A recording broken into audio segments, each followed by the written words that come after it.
Essa sessão está sendo gravada e eu agradeço de antemão a disponibilidade do Marcus em participar dessa sessão, que vai abordar a atenção à saúde das populações tradicionais, principalmente das populações ribeirinhas.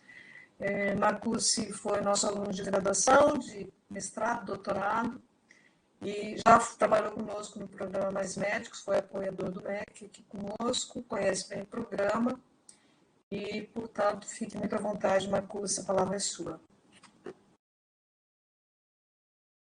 Bom, boa noite a todos. Obrigado aí pela oportunidade. O prazer estar aqui com vocês mais uma vez e agradecer o convite à professora Ana, agradecer a oportunidade da gente conversar um pouco, né, dialogar aí sobre as questões voltadas à saúde da população ribeirinha. Me proponho aqui a trazer um pouco sobre essas populações dentro de uma lógica de política pública, principalmente, né, para a gente entender um pouco aí que por mais que a gente desenvolva algumas atividades dentro dessas populações e não encontre não só uma arquitetura, mas um processo de trabalho qualificado, ou mesmo com diversas questões inerentes, a gente tem aí um arcabouço político, né, de política pública que precisa ser pensado e atendido, isso aí já desde 2013, mais ou menos, essa linha de tentar entender as questões de saúde, as questões dos determinantes sociais de saúde dessas populações tradicionais, né? Entre elas a população ribeirinha, mas também as populações do campo, as populações da floresta, entendendo aí essas comunidades, esses indivíduos, essas coletividades dentro de uma lógica de atenção integral, né? O que é o maior desafio aí. Então, eu vou só trazer aqui algumas questões, algumas experiências dentro de uma proposta aí do que a gente já vem trabalhando, do pouco que a gente conhece, está sempre aprendendo, está sempre se colocando à disposição para reconhecer um pouco mais, com o desafio principal que é estudar, pesquisar essas populações, pesquisar seus processos de saúde e doença, que vão mudando também ao longo do tempo. É certo que ao longo dos últimos anos ela vem sofrendo influências diretas de várias situações políticas, né, situações também de estrutura dessas comunidades, da implementação de políticas públicas pelos órgãos governamentais, né, e também pelo seu próprio movimento, né, pela própria mudança desse perfil de processo de adoecer e do que consideram ter saúde. Eu acho que é uma coisa que é importante a gente pensar, mas a partir de algumas lógicas que eu vou tentar trazer para vocês aqui. Fiquem à vontade aí para, durante a apresentação, e fazendo perguntas, questionando, acho que é muito mais a gente dialogar. Dar boas-vindas aí a todos os participantes, pessoal que está aqui conosco, e mais uma vez obrigado aí, vamos tentar aqui fazer um diálogo sobre isso. Eu começo falando um pouco sobre algumas questões que são importantes para todo profissional de saúde que vai adentrar essas comunidades, né, e as comunidades tradicionais, e aí trazendo principalmente as comunidades ribeirinhas, quando a gente pensa na interculturalidade, né? Entender a interculturalidade como um processo de entrega do profissional, como um processo técnico-assistencial, né? Não tão somente de vivenciar essas realidades e não interagir. Isso me lembra muito alguns processos de atenção à saúde que são desenvolvidos em comunidades ribeirinhas, que por uma característica muito específica, que é a questão da rotatividade dos profissionais, a gente acaba entendendo essa interculturalidade por um processo, às vezes, com começo, meio e fim, né? É o tempo que o profissional está ali, às vezes ele não consegue fazer uma interação a ponto de trocar essas questões, né? E às vezes leva muito mais do que deixa, por não entender essa interculturalidade como algo inerente ao processo de trabalho, não só do médico, mas de todos os membros da equipe. E aí Noronha traz aí uma questão que é bem interessante, quando diz que você simplesmente levar em consideração, tolerar a cultura do outro, né, sem um verdadeiro intercâmbio, sem uma troca mesmo desse processo do cuidado, sendo essa questão de ter o indivíduo a ser cuidado como protagonista, não é uma interculturalidade, né? Ela não chega, mínima pelo menos, não chega a ser uma interculturalidade positiva. O que quer dizer que se você também tem uma relação de alteridades, né, positiva, quando há dois polos ali, né, da própria identidade do profissional e do outro, sem se fortalecer, ela acaba também não chegando a se tornar interculturalidade. Porque a interculturalidade ela é uma relação de troca, onde o profissional acaba absorvendo essa questão da cultura local e coloca isso também no seu processo de cuidado. E aí isso é muito importante quando o profissional, inclusive, vai fazer orientações, quando ele vai fazer encaminhamentos, quando ele vai causar algum tipo, orientar algum tipo de prática desse indivíduo. Então, eu acho que a interculturalidade é um termo que precisa, né, é um termo, mas que é uma ação que precisa ser muito bem trabalhada para que se leve em consideração as diversas realidades. E quando se trata de comunidades ribeirinhas, né, essas comunidades elas têm uma organização local muito bem definida. Apesar de que a grande maioria das vezes, isso é um pouco da minha experiência de campo, ela não fica muito explícita, né? Essas comunidades, por vezes, dependendo do processo de cuidado, da abordagem que se tem, elas aceitam aquilo que é imposto, aquilo que é encaminhado pela equipe, e não há uma troca. Acaba não tendo aí, de fato, uma relação intercultural. E essa relação intercultural, eu acredito que ela é muito importante para o profissional, principalmente. Ela acaba criando aí uma ampliação das possibilidades de assistência, possibilidades do cuidado, né? E isso é muito, eu acho, bem determinante, acredito ser muito interessante, e já existem vários estudos, né? Existem vários levantamentos que deixam claro que a partir dessa troca, né? Dessa relação mútua, de levar em consideração a cultura do outro, trazer a sua, e essa cultura ser trabalhada em conjunto, faz com que o processo do cuidado tenha uma efetividade maior.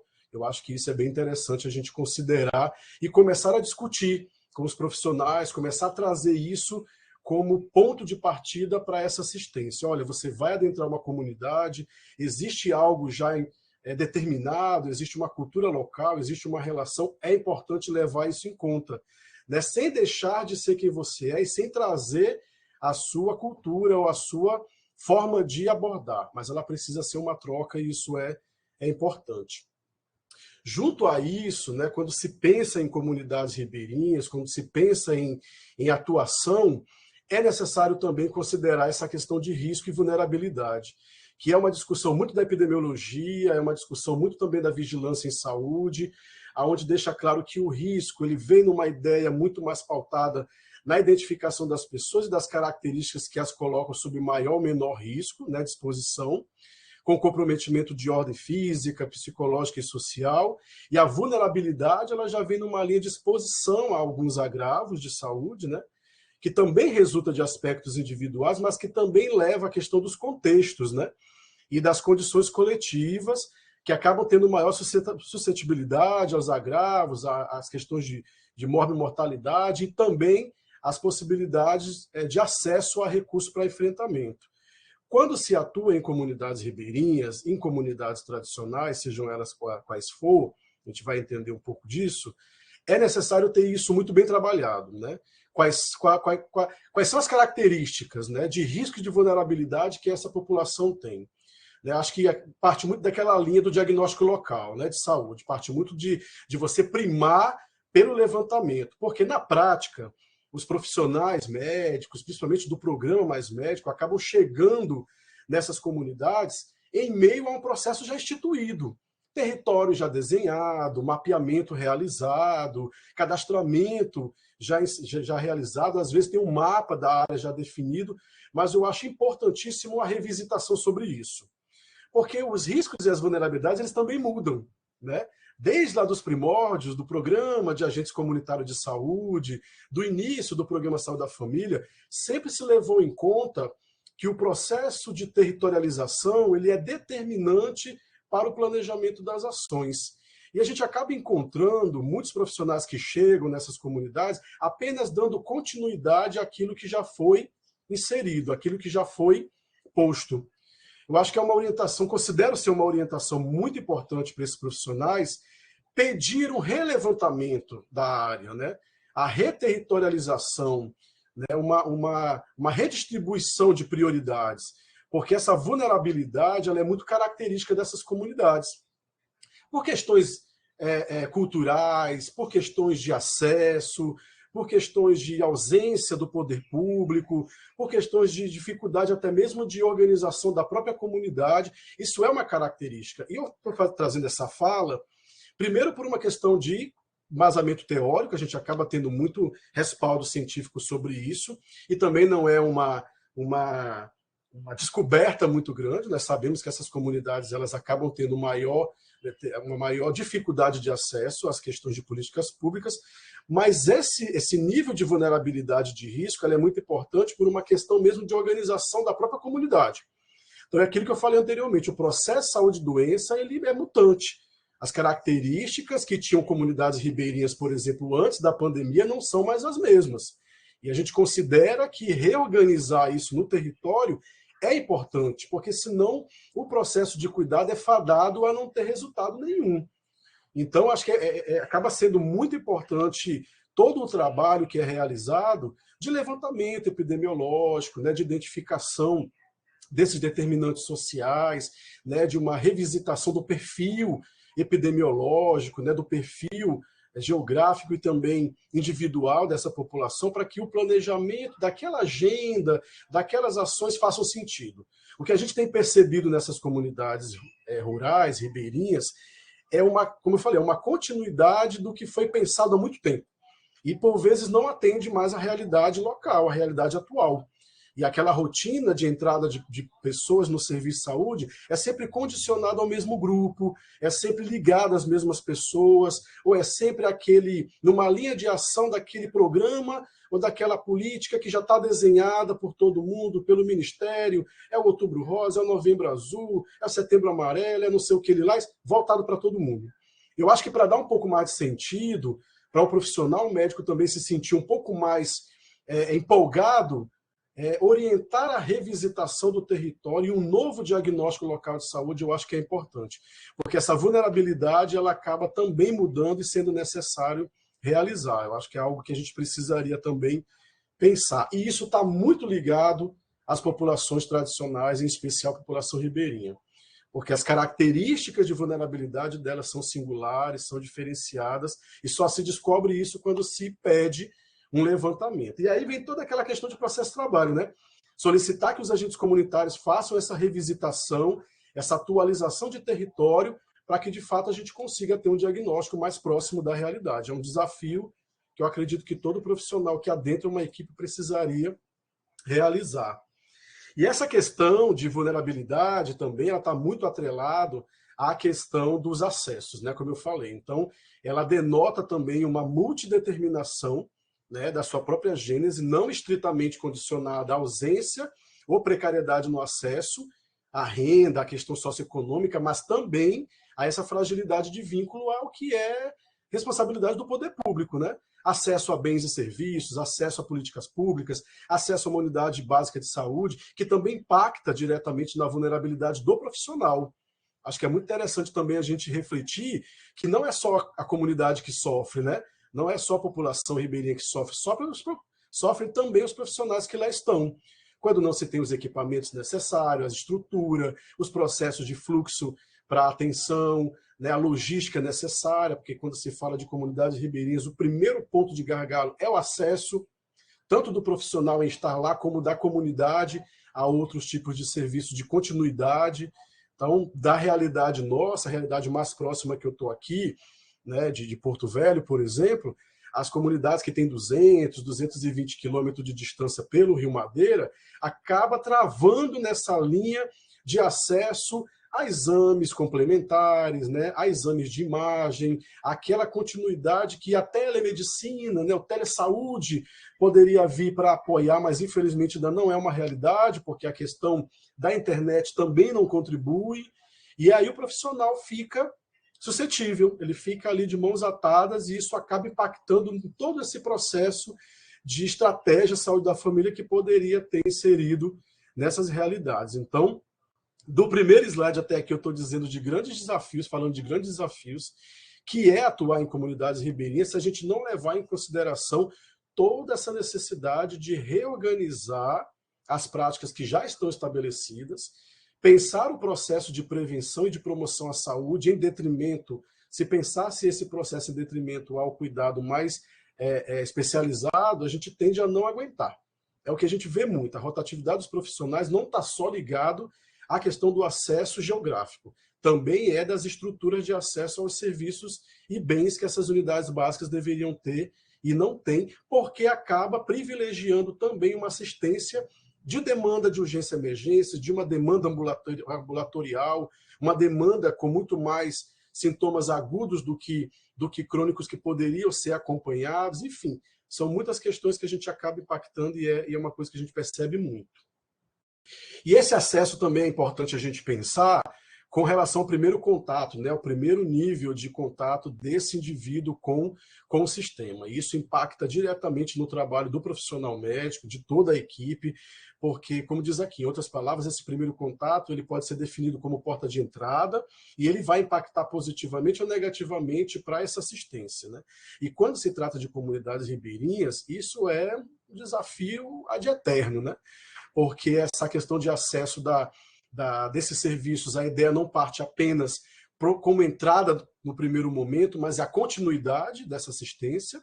Como eu falei, às vezes o indivíduo consegue entrar, o médico do mais médico está lá, o sistema de serviço que ele tem e o arcabouço de equipamentos é limitado, o cara consegue entrar, mas não consegue continuar. Aí vem os atributos da PS, né? A longitudinalidade do cuidado, essa questão da continuidade da assistência, ela vai esbarrar quando o indivíduo não tem o retorno daquilo que ele pediu, por exemplo. Isso vai, né, vai destruindo, vai deixando o profissional cansado, vai vendo que não tem como dar continuidade, e isso vai impactando como um todo. Então, o acesso, de forma geral, é um processo muito determinante para o sucesso da assistência em comunidades ribeirinhas, e é algo que a gente precisa discutir muito ainda para melhorar. Nesse termo, especificamente, é importante lembrar que todo ribeirinho, né, é um conjunto de indivíduos, né, grupos de pessoas que constituem, né, se constituem, assim como comunidades quilombolas, comunidades ciganas, comunidades do campo, as chamadas populações e comunidades tradicionais. E aí elas têm todo, né, uma característica, que a ideia também não é trazer muito aprofundamento, mas em linhas gerais nós sabemos, né? Ter uma relação com a natureza muito direta, sem romantizar, é deixar claro que esses indivíduos trabalham também com a água, trabalham a partir dos rios, né? Muitos ainda mantêm tradições e culturas que do rio vem o seu sustento, assim como do rio também vem sua relação de trabalho e relação com o próximo. E quando eu vou falando isso, eu vou lembrando de personagens que a gente acaba tendo contato, pessoas que são bandeirinhas, que usam suas rabetas, que usam suas voadeiras para translado de pessoas, né? Para buscas e entrega de materiais. A galera trabalha durante a semana lá, sendo comerciante, servidor público, ou o que for, vem a Porto Velho no fim de semana, faz a sua compra aqui no mercado e é aquele bandeirinha que vai cruzar esses produtos, seja embarcações grandes ou embarcações menores. Então, essa comunidade ribeirinha ela ainda mantém, mesmo que em menor escala, essas tradições, essas questões que faz com que a comunidade tradicional faça sentido. Então, essa relação com a natureza, essas práticas culturais que são gerenciais, né, geracionais ali, que vêm de muitas gerações, que é passado de um grupo para o outro, ainda é muito forte. Mês de outubro mesmo agora, né? Padroeira do município, né? Ela é muito forte, essas questões das comunidades. Quem desce para as comunidades, pelo menos aqui em Porto Velho, tem uma relação de cultura muito forte nessa questão do 12 de outubro, e essas coisas são muito ainda determinantes até para o processo de cuidado. Eu estava em contato com os colegas que estão trabalhando nessas comunidades, pensando em desenvolver alguma ação na Famacuça na semana do dia 2, que é agora, né? Do dia 2, que é feriado, do dia 3 até o dia 12, nada acontece, porque é festejo.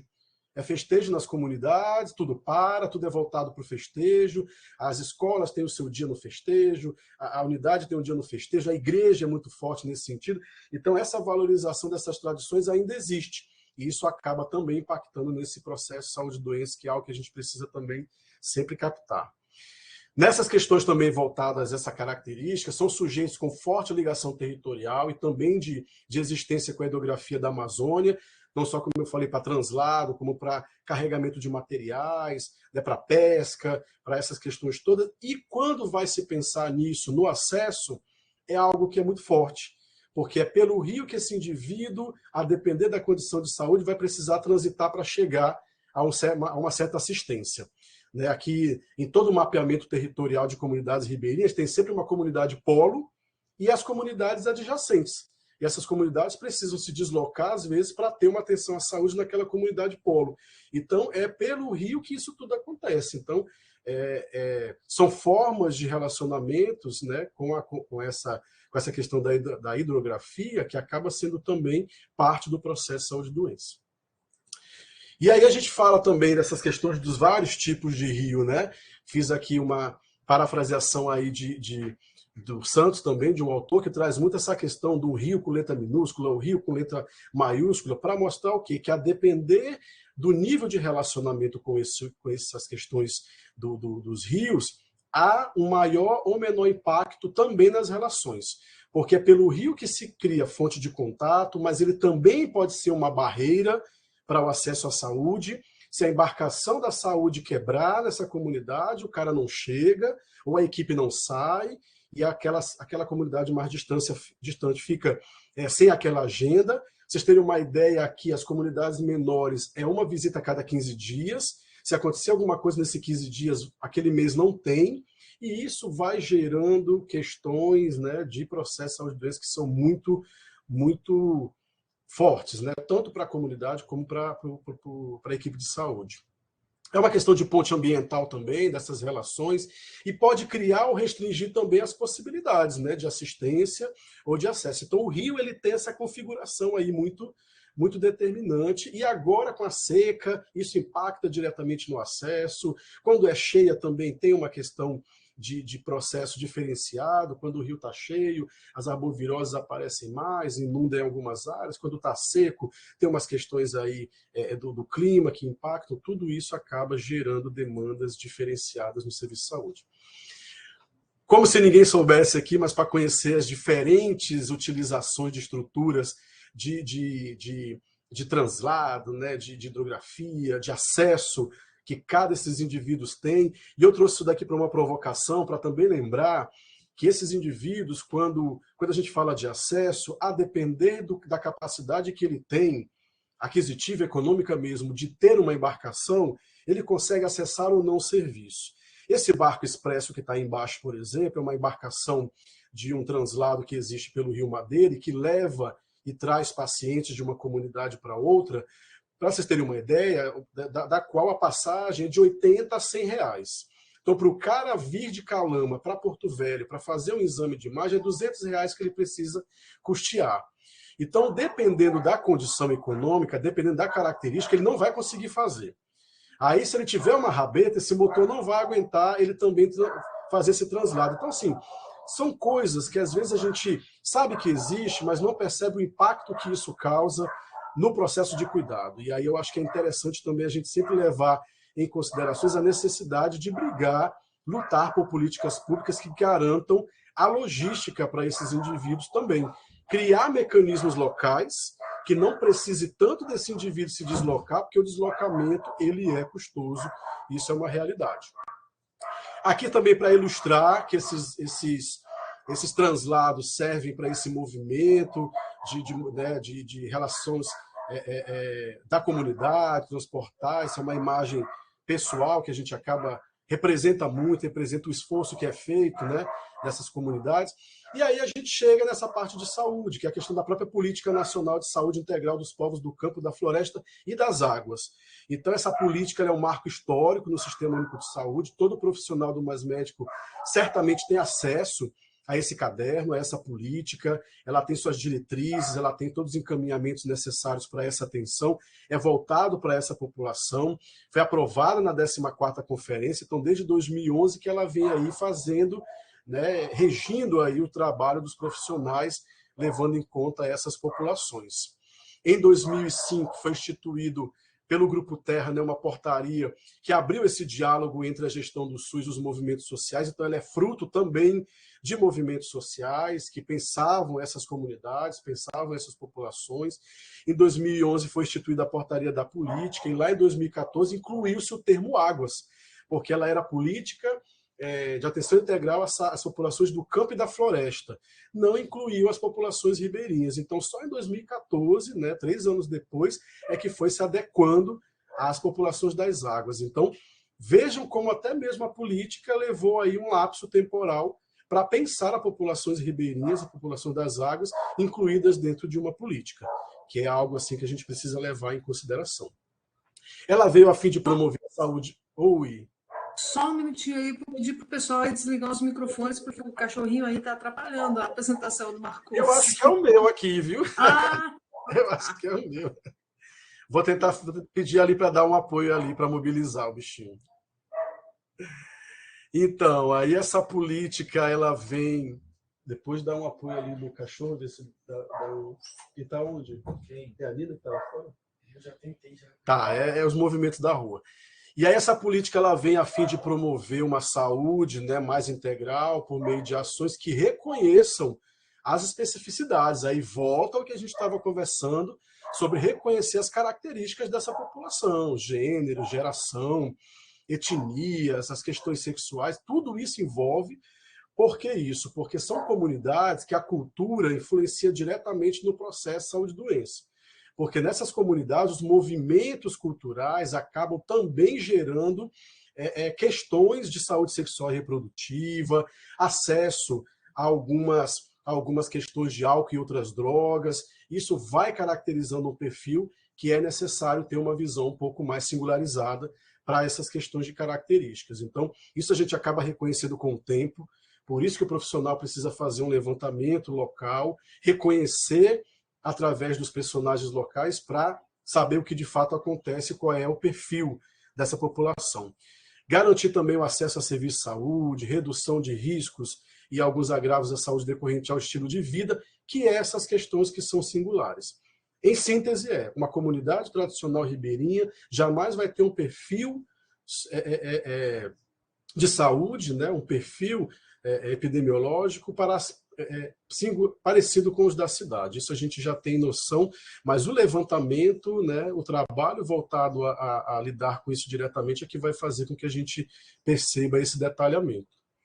A política trabalha especificamente em 4 eixos. Primeiro é a atenção à saúde, numa lógica mais ampla, de garantir os programas, as políticas, as atenções voltadas a esse público, desenvolver aquilo que a atenção primária em saúde traz de uma forma geral, mas pensando nas especificidades dessa população, também as ações de promoção e vigilância em saúde, principalmente aquelas que são voltadas para as características dessas comunidades. As arboviroses são muito mais fortes nessas questões, as doenças de pele, por uma questão de ausência de mecanismos voltados a saneamento nessas comunidades, né? As questões das geomentias, e tem muitas coisas que são específicas, assim como as ISTs, assim como as questões de uso abusivo de álcool e outras drogas, e a saúde mental que está perpassando por todas elas, assim como aqui também. A gente tem um grupo de trabalho, né, uma organização que eu vou aproveitar também para mostrar para vocês, que a gente vem se preocupando em fazer alguns levantamentos, algumas pesquisas de inquérito epidemiológico para caracterizar um pouco mais essas populações. Porque quando a gente procura isso, a gente não, pelo menos aqui a nível local, nós não encontramos isso muito fiel. Então, assim, desenvolver estudos que caracterizam não só o modo de viver e de adoecer, mas principalmente as questões voltadas a essa população, é muito importante para que a gente fale com mais propriedade como que elas de fato estão adoecendo. A gente ainda não consegue ter isso muito detalhado porque inexistem estudos que caracterizem isso, é importante a gente trabalhar. O eixo 3 de ações de educação permanente e de ações de educação popular é algo também que precisa reforçar bastante, a política traz isso, traz orientações.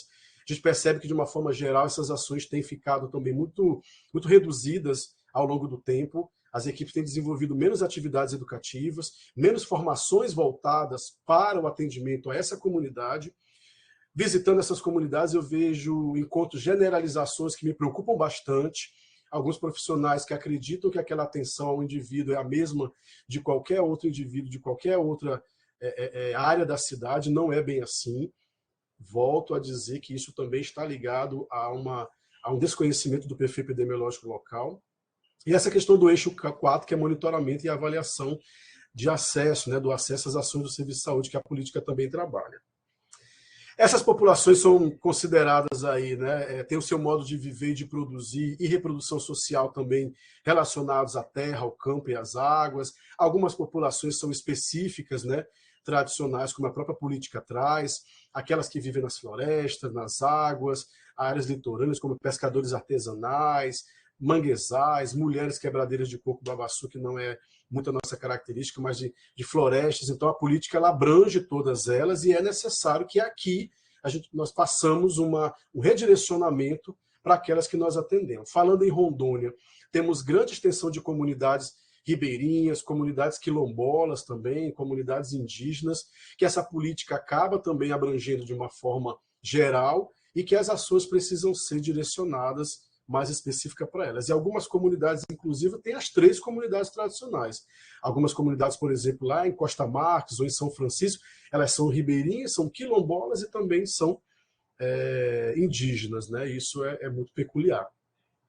Isso aqui eu trouxe também para a gente só relembrar que quando se pensa em questões ambientais, econômicas e sanitárias, esse é um slide que a Secretaria de Saúde de Porto Velho utiliza muito para lembrar que todo o ciclo de desenvolvimento local ele foi com questões de impacto ambiental. Então, todo modo de viver e de sobreviver dessas comunidades ela está ligada a uma história de impacto ambiental. Quando não a partir da construção da Estrada de Ferro, no início dos tempos, teve a época do ouro, questão do desmatamento, a questão da construção da própria rodovia, né, da BR-364, retomamos com a questão do garimpo durante muito tempo, que ela é também contínua, né, e a questão da construção das hidrelétricas. Isso é importante também, todo profissional ter uma certa noção de perceber que as questões do processo de saúde e doença desses indivíduos são diretamente impactados por essas questões ambientais. E aí são questões não políticas específicas, né, mas também estão incluídas, mas é uma questão econômica que a gente precisa discutir e esses profissionais precisam ter essa noção, que em dado momento isso vai ser maior ou em menor escala, né? A qualidade da água que se consome, ou a ausência de tratamento dela, a necessidade de uma exposição ambiental para o trabalho, desses indivíduos que chegam nessas unidades portando algum tipo de agravo que tem muito a ver com a questão laboral. Isso é importante pensando na saúde do homem, na saúde de uma forma geral.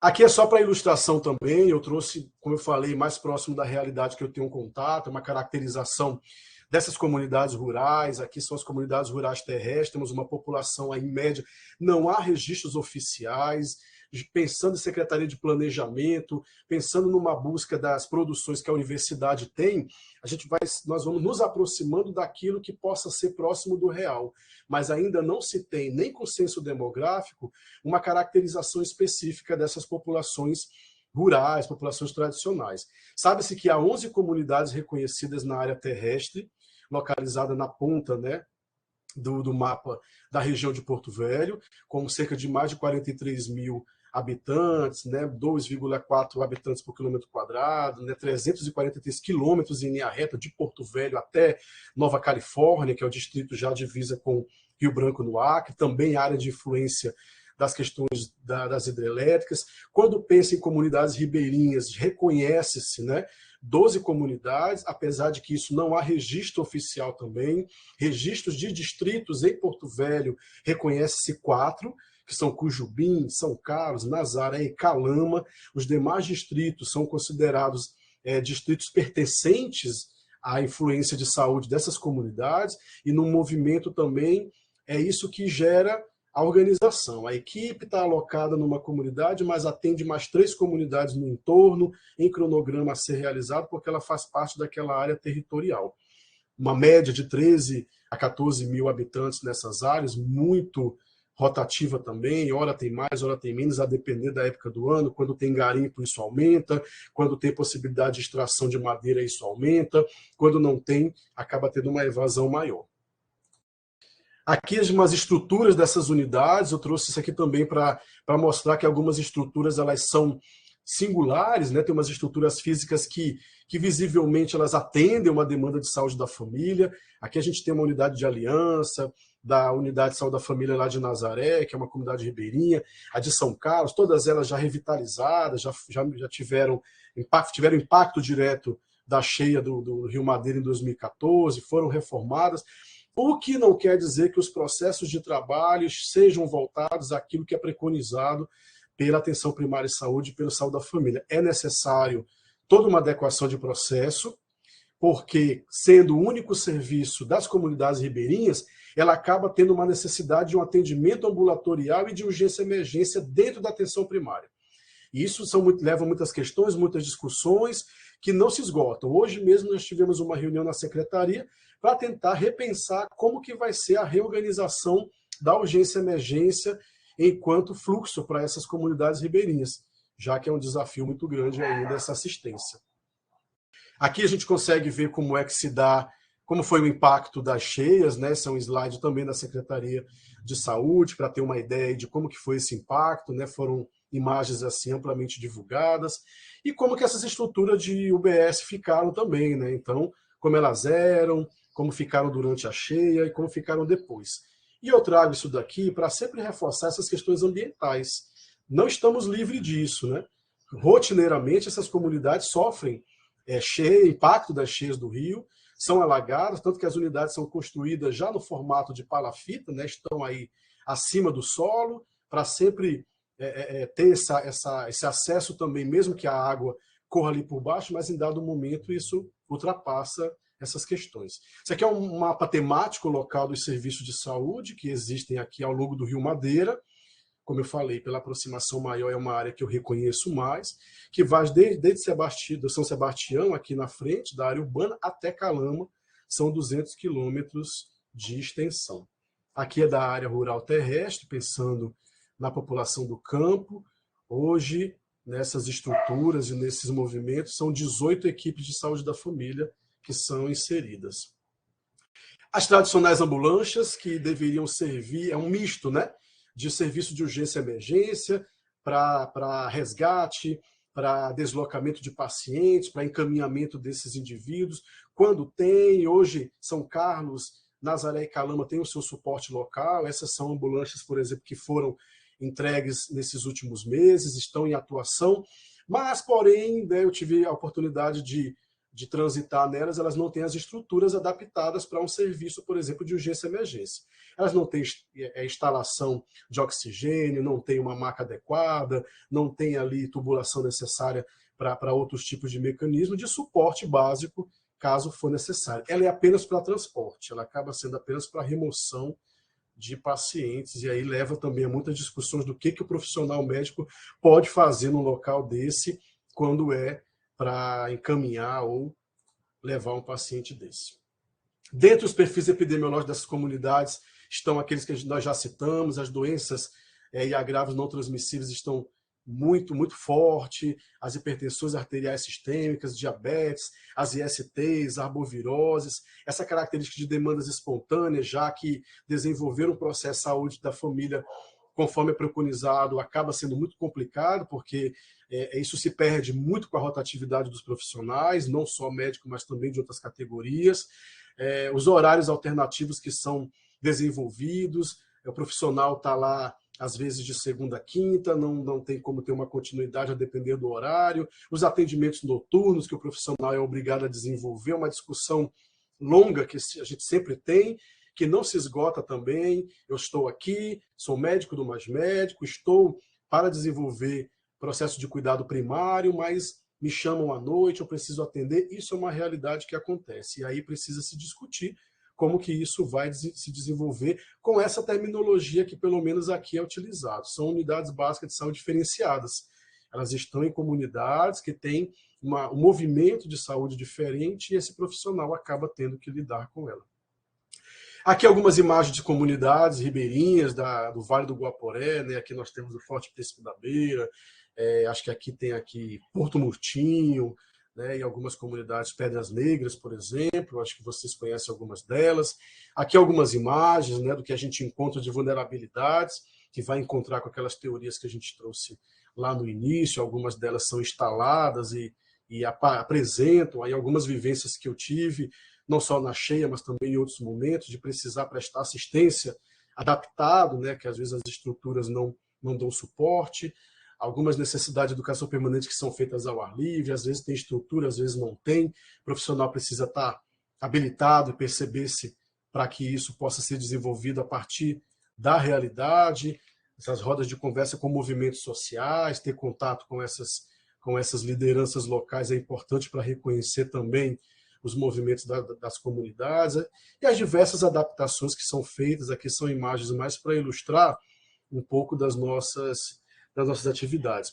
Aí aqui eu trouxe essa para lembrar que os demais serviços intersetoriais é importante no trabalho de saúde da família dessas comunidades, a necessidade dessa interação com as escolas, né, com os movimentos esportivos, que são muito característico social dessas comunidades. Em dia de jogo nada acontece, se o time da comunidade vai jogar, as coisas precisam ser replanejadas, e o profissional vai descobrindo isso quando está lá, e são movimentos sociais que são muito, muito interessantes para se desenvolver algo, né, anexo àquele movimento.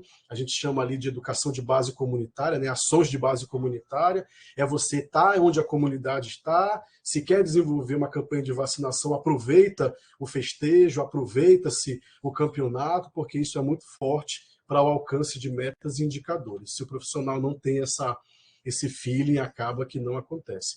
Festejo, como eu falei, aqui são imagens aí do último processo aí do festejo lá da festa da melancia em Nazaré, as questões religiosas que são muito fortes, né, que também acabam sendo impactadas.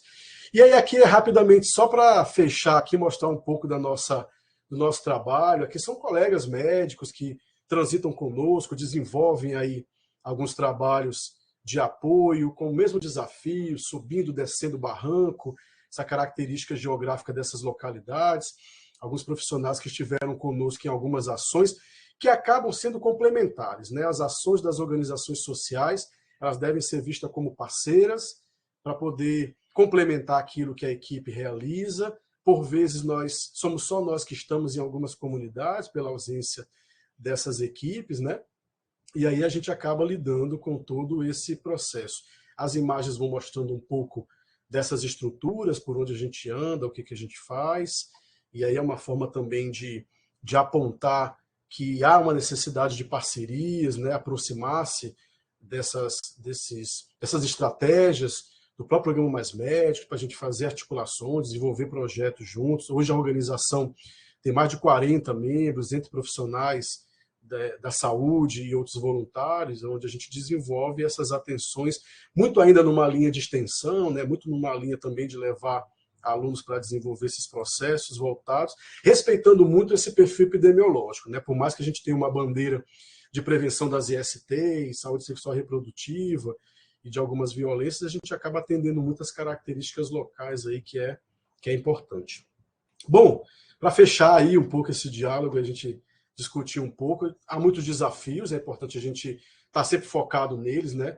A integralidade das ações ela é um desafio muito grande, por mais que a política traga a necessidade da atenção primária, das ações de atenção primária estarem vinculadas à vigilância, a gente ainda não percebe isso acontecendo, então integrar essas ações, a intersetorialidade é algo também desafiador, muita coisa acontece, muitas experiências positivas, mas isso ainda é grande desafio em alguns locais.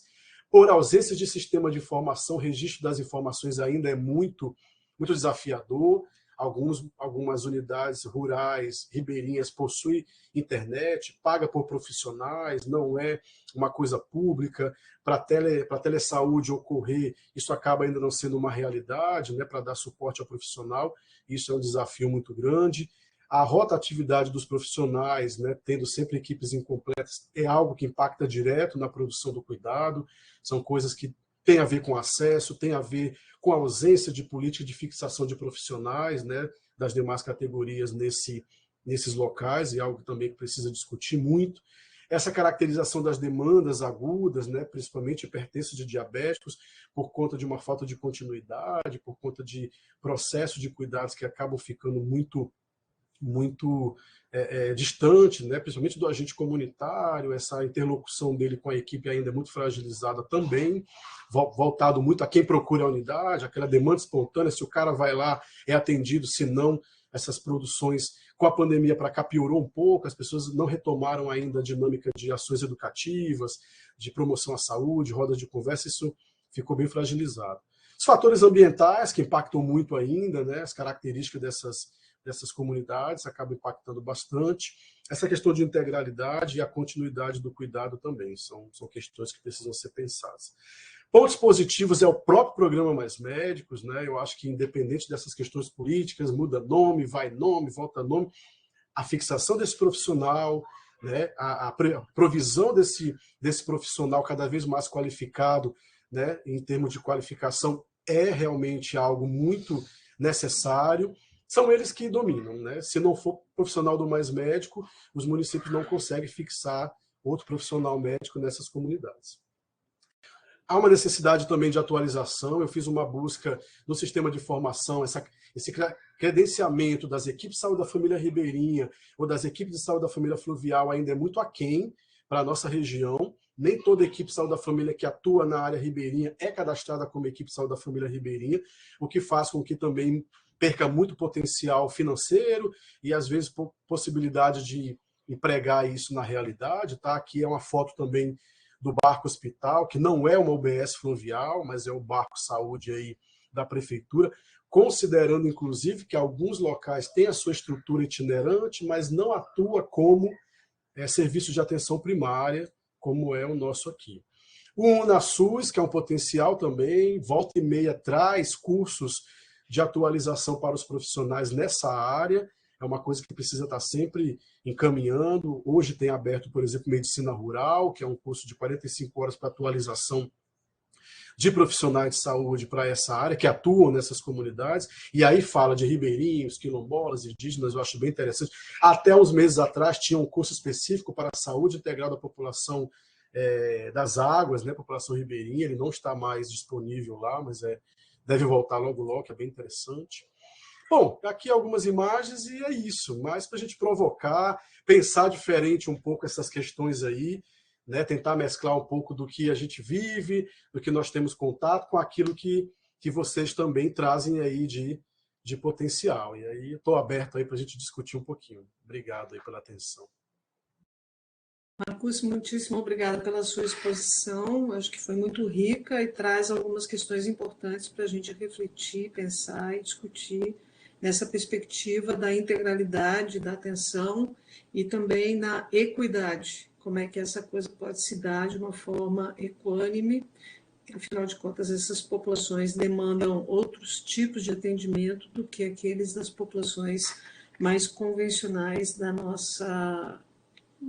nosso entorno, digamos assim, urbano, que a gente está mais acostumado a lidar. A palavra está aberta. Alguém quer fazer algum comentário, fazer alguma reflexão? Ferrari, por favor. Ana, eu queria ter um aluno assim. Marcos foi meu aluno, sentava na terceira fileira, do lado esquerdo do auditório, e sempre foi muito atencioso, e agora estou vendo que ele está expandindo aí os seus conhecimentos. Ao contrário de mim, que meu cérebro está evoluindo. Agora deu uma melhorada esses dias, mas eu tenho tido umas oscilações neurológicas muito parecidas com o Alzheimer. Aí eu estudei um monte de coisa, não perco um periódico, um artigo que sai sobre isso, e descobri esses dias recentemente um remédio que eu vou revelar para vocês, que me melhorou bastante. Chama colchicina, custa R$15 um envelopinho desse aqui, 2 envelopinhos desse, que fez melhorar bastante. Colchicina. Tem uns anticorpos para vender aí a 30, 40, 50 mil reais, mas o que melhorou mesmo meus neurônios, as minhas sinapses, foi a colchicina. Bom, Marcos, eu prestei assessoria para a Justiça há muito tempo, viajava nesses barquinhos aí, rio abaixo, e depois voltava rio acima. Aliás, a gente ia lá para baixo e voltava rio acima.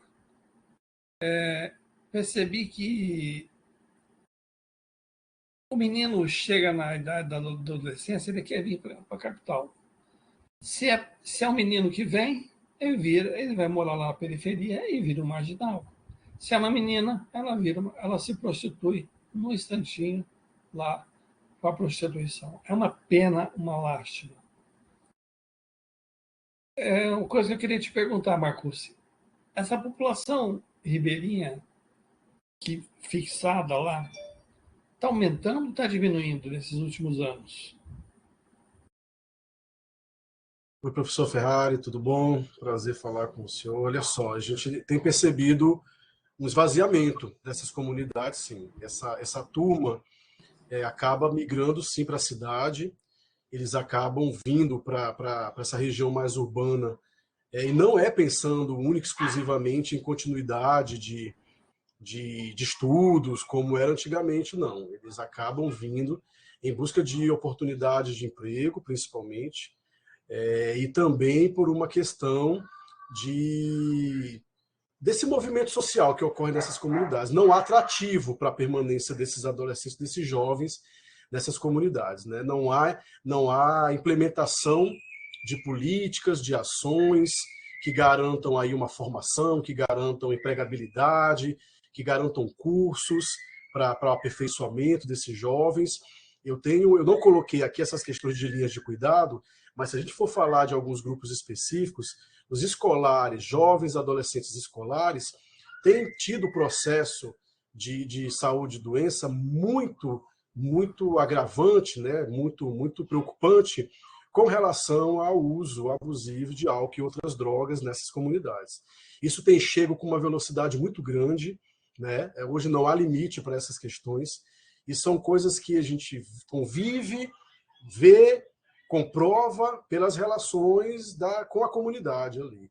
Então isso é muito forte. E esse jovem tem sido mandado para cá para fugir daquela realidade, que também está aqui, e aí vai, de fato, entrando nesses processos. Você falou aí da prostituição, é algo muito forte também. Em época de garimpo, essa migração de jovens, tanto daqui para lá, como as de lá, para atuar como prostituição ao redor do garimpo ainda é muito forte. Os índices de infecções sexualmente transmissíveis têm sido cada vez mais alarmantes, mas por conta de questões de conservadorismo, isso não tem sido possível nem se discutir também em algumas comunidades. Entrar em escolas e falar sobre esse tema, discutir com os jovens sobre os riscos da ausência de uma saúde sexual e reprodutiva sadia, tem levado a muita gravidez na adolescência. Esses números são básicos, é só puxar na maternidade. Quando se puxa de onde essas jovens são oriundas, o percentual de áreas rurais e comunidades ribeirinhas ainda são altíssimos, e isso tem gerado uma preocupação muito grande. Então, isso é uma realidade, né? Além dessa vinda para cá, para tentar sair dessas questões que têm assolado essas comunidades, eles também estão vindo para cá em busca de outras oportunidades por conta da ausência de implementação disso lá. Volta e meia a gente consegue ver nos noticiários as embarcações que levam os alunos para a escola está suspensa, não pagaram os pilotos das voadeiras, o combustível não tem. Não é uma preocupação. O poder público deixa totalmente ausente essas questões de educação e essas questões voltadas também à qualidade, né, desses jovens, desses adolescentes. Infelizmente. Outra coisa que não é difícil de mensurar, porque eu fiz muita amizade aí, principalmente em São Carlos. Eu ia jogar bola toda tarde lá com eles. Quando eu conseguia jogar bola, que agora eu não estou conseguindo mais. Isso me deixa para baixo. Mas eu ia jogar bola à tarde, chegava tardezinho, o sol estava baixando, já vinha aquela molecada, doutor, o senhor vai jogar no meu time. Então, lá eu ia jogar bola com eles. De manhã saía uma pessoa, uma liderança, chamando os doentes para vir consultar com a gente aqui no barco. E uma coisa que eu via assim, uma incidência elevadíssima eram de crianças com déficits neurológicos, assim, visivelmente causados por parto, que foi a dona Maria Parteira, lá da esquina, que fez. Foi uma das coisas que me levou a fazer a tese de doutorado, Ana. sobre a autonomia da gestante. Eles não escolhem. Quando chega a hora de nascer, chama a Dona Maria vem, tira aquele menino lá de qualquer jeito, e eles são totalmente abobalhados. Não progridem na escola, não aprendem nada, não tem condição, e é um problema neurológico, não é... Ah, doutor, já levei no psicólogo. Não é psicológico isso, minha senhora, isso aí é problema do parto. Então, é outra coisa que você pode mensurar. Pegar 2, 3 comunidades e mensurar quantas crianças têm déficit neurológico, que a gente supõe, pelo histórico, não é difícil, que seja decorrente de partos, onde houve uma compressão do sistema nervoso central na saída pelo canal do parto.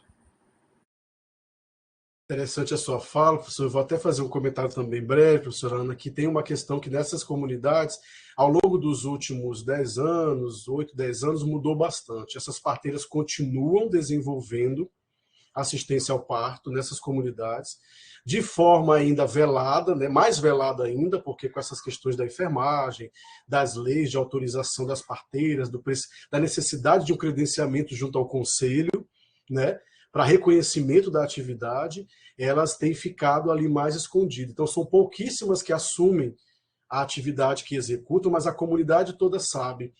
Isso está atrelado também a essa ausência de instalação de equipamentos públicos, como é a Casa da Gestante Bebê e Puérpera, que vem desde a política da Rede Cegonha, que a maternidade pública do município ainda não tem, que é um espaço de acolhimento a essas mulheres que vêm de outras localidades, não têm onde ficar e deveriam ter essa Casa da Gestante para poder ficar. Então, algumas delas não vêm para cá, porque não, na época que vem, que é indicado, olha, uma semana antes de iniciar, você já está na 39ª, 40ª semana, já pode ir para lá. Mas vem para cá para ficar onde?